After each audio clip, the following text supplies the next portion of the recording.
Alright, good evening to everybody out there tonight. My name is Justin Tomlin. I'm from Statesville, North Carolina. In case you don't know where that is or haven't checked out my other videos, that's above Charlotte, North Carolina.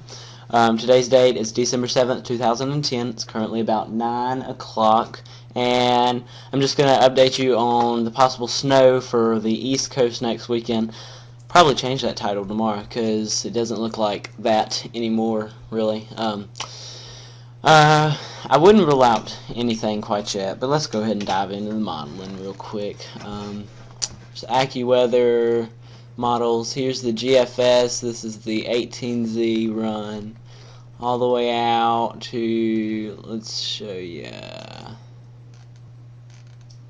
don't want to show you that. Okay. Let's see. I'll stop it right there. Alright. This is 1 a.m. Sunday. This Sunday, December the 12th, showing some, alright, let me go back, showing a low pressure system right over eastern Kentucky. There's one more advancement, 7 a.m. Sunday, showing some rain spreading in the area in Statesville, out to 120 hours, 1 p.m. Sunday, showing some very chilly rain with a little bit of snow back into parts of Tennessee and Kentucky and everywhere, and then by 1:26 out 7 p.m. Sunday, maybe some snow showers, wraparound snow showers for the mountains, and possibly a few flurries by the tail end of the system east of Statesville. Looks like we're in the dry zone right now, and when you get wraparound moisture, the mountains normally block it out. Oh well. Let's see, that's about all I need to show you on this one. Well, I'll take you back and show you, let's see, here we go. Alright, here's a low pressure system. That's snow all the way back through Chicago and other parts of Illinois, Indiana, Ohio. There's snow spreading into western Pennsylvania, western New York. None of the eastern cities really getting snow. Philadelphia maybe at the tail end of the system before it departs, and then some flurries.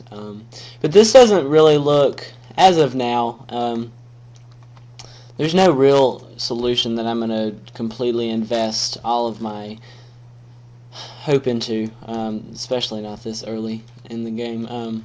I've got some favorites of the models, but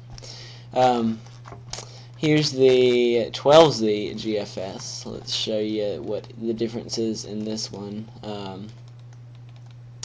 Pretty much same thing. That shouldn't be the same time. Yeah, it should. Never mind. Yeah. Right? Yeah, okay. Here's out to 120 hours, low pressure. Maybe dragging a little bit. Maybe 6Z or the 12Z has it a little bit slower than the 18Z, but this one has by 1 p.m. extremely heavy rain over Charlotte and parts of the Piedmont of North Carolina, and maybe some flurries as we go out to 7 p.m. again. Cold air not moving in as fast. That's about it. I would show you the storm way out to the 20th. That might be a little bit more of interest to us for snow fans here in North Carolina. Hint, hint. I'll try to talk about that a little bit more on the video tomorrow morning. So yeah, this is the European, I think. It shows a low going way up through the Great Lakes. Not hardly anybody. Shows pretty much it being a Midwest storm. Cutting up through the Great Lakes region. Going north of Maine and then staying up there. But the only places to get snow is maybe a couple places on the backside in New York and western Pennsylvania. And after this storm, let me show you the rest of the models before I talk. This is the no gaps. For some reason it doesn't want to show those. This is the 0Z no gaps. I think I showed this morning, but I can't really remember. But that right there, that shows some snow for us. And that's as far as it goes out. So I wish this one would work, but it doesn't want to. There's 144 hours out, 7 p.m. Sunday. It's still showing quite a bit of precip yet to come through, and there's the, let's see, and this has probably got, looks like it has 2 low pressure systems. Maybe not, but anyways, got really heavy rain over the mountains and really heavy rain over us, actually. Have to keep watch on this system. It just doesn't look like it's going to give us snow down here in North Carolina.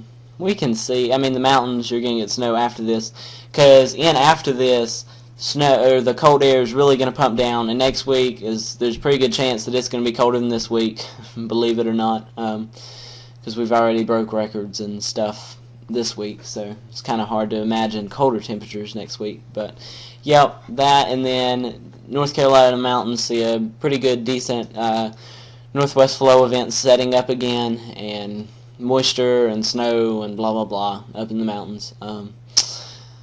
Yep, and then there's just multiple tracks the storm could take. If it takes a far enough south track, we could get some snow in here. The no gaps, I'll try to update that in the morning and see if I can't get it to actually work for the other runs that's not working tonight. I should have put the Japanese on here. Let me see if I can go back. Let me add it real quick if I can. Here's the Japanese. Let's see if it'll load real quick. But it's going to get cold. Has some days maybe even in the 20s next week. We'll have to see with that. Next no chance, December 20th. Like I said, this one has multiple tracks. Let me show you. Dang it. I keep focusing over the East Coast, and that's not where I want to focus. Okay. United States. Okay. Here we go. Alright. This shows it. Alright. This is Saturday at 7 a.m. Storms developing over Texas. Hold on. No, that's not right. Yeah? Okay. And then this isn't the one. What run is this? I'm not sure. This isn't the same run I had seen. I don't know what run this is.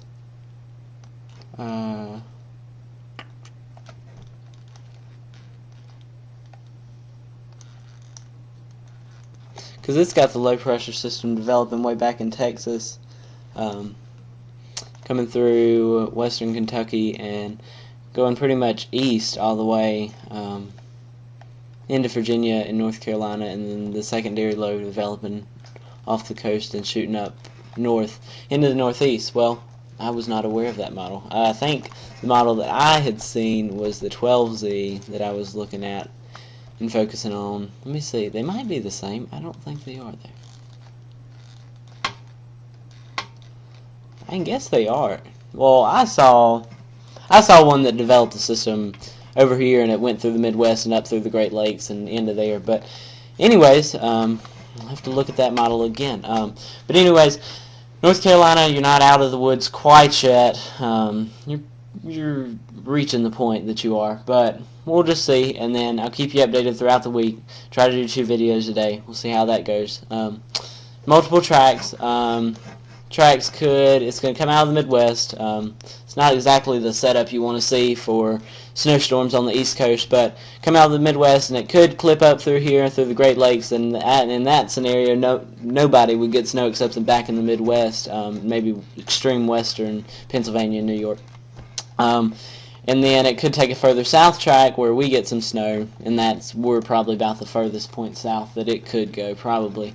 But anyways, this track, or not this track, but this storm is going to blow up over New England, okay, and so it's going to strengthen, and then that's probably going to sit there for a while, and that's going to cause any system that wants to come to go further south, and so that's why I'm kind of looking at the 20th to be the period where we could see a better storm possibly producing snow for us. 22nd, 20th, somewhere around that time frame.